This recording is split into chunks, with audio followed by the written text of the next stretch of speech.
Píndola de català amb en Lluïset. Avui parlarem de l'accentuació, concretament de les esdrújoles. I per què? És que és fàcil. Sí, com és de fàcil? Clar, quants accents hi ha? Home, n'hi ha dos tipus. Sí, l'obert i l'u roig. Com que l'u roig? Sí, jo en els dictats tots eren rojos. Home, però això és perquè feies faltes d'ortografia. Ah! Doncs mira, hi ha l'obert o greu i el tancat o agut. Correcte.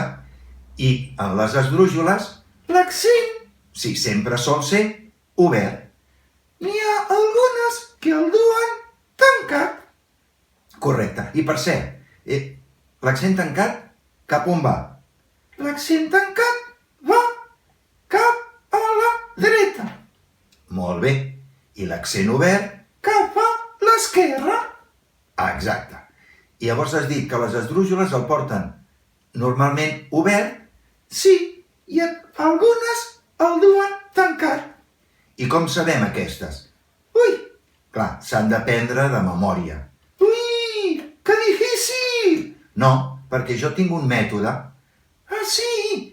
El de la frase? Exacte. Posava totes les paraules que són excepció en una frase. I així es recorda molt fàcilment. I jo els hi ensenyava als meus alumnes. D'acord, la diem. Vinga, doncs la diem.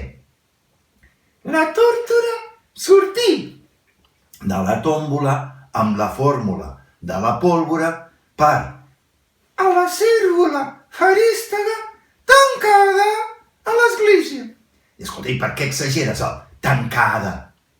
Perquè això ens diu que totes aquestes duen l'accent tancat. Exacte. I la resta d'esdrújoles duen l'accent obert o greu. Sí, i n'hi ha una altra que encara és més greu. Com que més greu? Sí, el que et deixes. Clar, ho fas malament. Quina tonteria.